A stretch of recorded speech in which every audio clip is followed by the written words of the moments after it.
revoilà pour une nouvelle capsule de CLS Coaching. Je me présente, je suis Alison Vincent, maman de 33 ans, dans mon métier actuel, formatrice et professeure en anglais.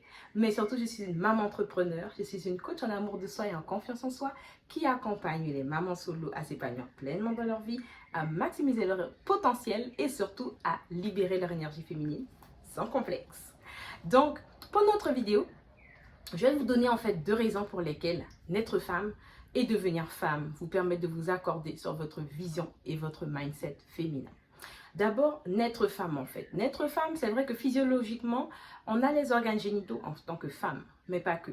On est femme aussi parce que par notre mère, on nous transmet des énergies. On nous transmet des héritages.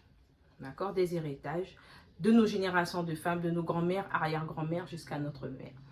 D'accord?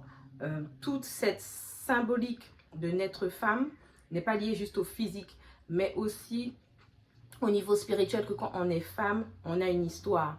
Au niveau familial, on a une culture, on a tout un mystère autour de notre naissance qui fait que selon comment vous vous incarnez au moment de votre naissance, ça prend sens après dans les étapes que vous allez avoir à vivre, à surmonter tout au long de votre jeune enfance, de votre adolescence et de votre état de femme mature.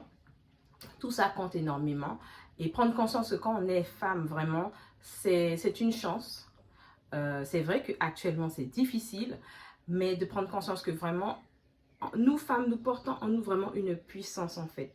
Et que cette puissance-là nous a été donnée depuis le berceau, depuis la conception, cette puissance nous a été donnée. Et qu'en fait, quand vous naissez femme, l'objectif au fur et à mesure que dans chaque étape de votre vie, vous avancez, l'objectif c'est de la faire grandir, de la faire fructifier, de la nourrir en fait. Et c'est ce qui va faire que après, vraiment, dans votre posture de femme, dans votre identité de femme, vous serez beaucoup plus complète dans votre définition de vous-même, dans votre acceptation de vous-même, dans votre connaissance de vous-même. Ce sera beaucoup plus concret, plus précis, plus visible et tangible pour vous.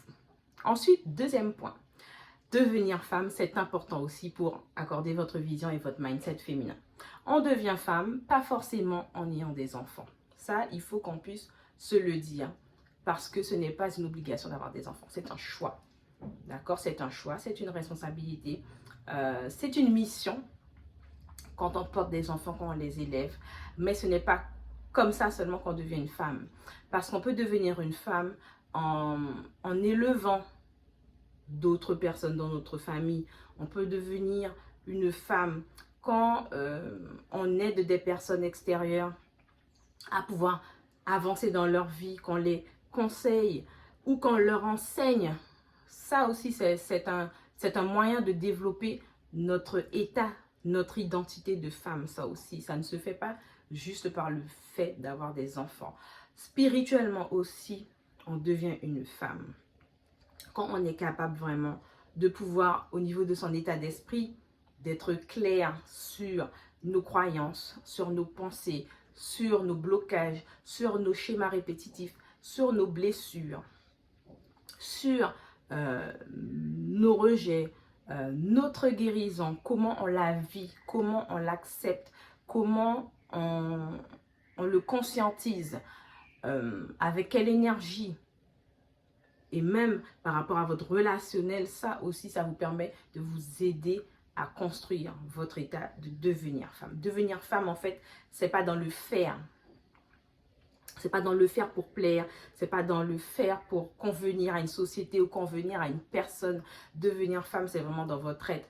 Et vous le puisez en fait dans votre puissance féminine, de votre matrice, de votre énergie féminine. C'est dedans que vous allez le puiser. Votre énergie féminine, elle va augmenter au fur et à mesure que vous vous transformez en tant que femme, que vous évoluez en tant que femme, eh ben, ça va augmenter. Donc, quand vous allez guérir de vos blessures, quand vous allez vous accepter, quand vous allez vous connaître mieux, quand vous allez arrêter d'avoir des schémas toxiques, hein, parce que les relations toxiques, c'est surtout des relations qui ne nous permettent pas de nous épanouir. Ce sont des relations où on a des personnes qui sont des dévoreurs d'énergie, où ce sont des personnes qui veulent nous isoler, qui veulent nous couper, en fait, de notre énergie, de notre empathie, de nos sens, de nos émotions en fait. Et c'est ça en fait la personne toxique. C'est pas forcément quelqu'un qui est un pervers narcissique, mais on sait qu'il y a des pervers narcissiques quand même, hein. Mais c'est pour vous dire que relation toxique, il faut faire attention comment on le définit en fait. Parce que il faut comprendre que vous n'êtes pas les personnes qui attirent ces personnes toxiques en fait. Vous n'êtes pas les personnes qui attirent les pervers narcissiques. Ce sont les pervers narcissiques ou les personnes toxiques qui sont attirées par votre énergie, par votre empathie. Donc l'objectif, c'est de pouvoir travailler votre mindset féminin pour permettre que vous puissiez mettre des limites, des barrières saines pour que ces personnes, quand ils vous croisent, quand ils sentent votre énergie, quand ils voient que vous arrivez, ils savent qu'ils ne peuvent pas vous manipuler par votre empathie, qu'ils ne peuvent pas vous manipuler par votre énergie ou votre hypersensibilité. C'est de pouvoir vraiment construire, améliorer ce mindset féminin. Tout en sachant aussi que le devenir femme, c'est être capable aussi d'avoir une vision claire de sa vie. Et d'être capable de se dire que c'est pas parce que la société dit qu'il faut avoir des enfants, qu'il faut se marier, qu'il faut avoir 2 chiens, une maison, une grosse voiture, etc. que c'est ça votre définition de votre bonheur. Votre vision, c'est peut-être pas forcément d'avoir des enfants, mais d'être capable de construire une vie où vous vous épanouissez, où vous êtes libre d'évoluer dans un métier qui vous passionne, que vous êtes quelqu'un qui a envie de développer son activité, que vous avez envie de changer la tangente de votre famille par rapport à ce que votre famille a vécu ou par rapport au schéma que vous avez toujours connu dans votre famille. Ça aussi, c'est ça devenir femme aussi.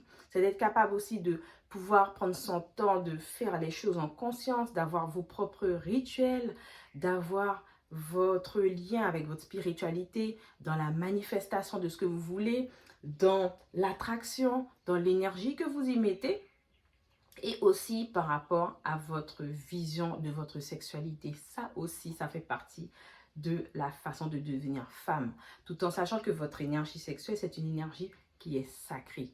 Ça vous permet de créer des projets, de mettre en place beaucoup de concrétisation dans votre vie, que ce soit dans votre vie personnelle, dans votre vie familiale, dans votre vie financière, dans votre vie amoureuse et bien sûr dans votre vie spirituelle. Comment on devient femme sans forcément avoir peur de regarder son corps. On ne peut pas avoir cet état de liberté d'être femme si on ne peut pas se regarder clairement, nu à nu. Quand je dis à nu, pas forcément par rapport au physique, mais aussi par rapport à comment vous êtes dans votre entité. Si vous ne pouvez pas vous regarder à nu aussi, ça vous bloque dans votre état pour être femme et pleinement épanouie. Vous n'êtes pas des êtres à moitié, vous êtes des femmes complètes. Vous êtes des femmes complètes en fait. Et quand vous allez comprendre au fur et à mesure que vous êtes une femme complète, que vous êtes quelqu'un qui est là pour évoluer dans son chemin de vie, que vous n'êtes pas là pour attendre que quelqu'un vous complète, mais que vous comprenez que on est dans une énergie de partenariat. Voilà, de partenariat, de, je dirais, de symbiose, d'harmonie de 2 êtres complets. Voilà, et c'est vraiment ça que vous devez retenir de plus important. Voilà les divas, j'espère que ma vidéo vous a plu. En tout cas, n'oubliez pas de liker, de commenter, de partager. Et surtout, n'oubliez pas de vous abonner. Voilà, je vous souhaite en tout cas de passer un très bon week-end. Et on se dit à très bientôt les divas. Bye bye.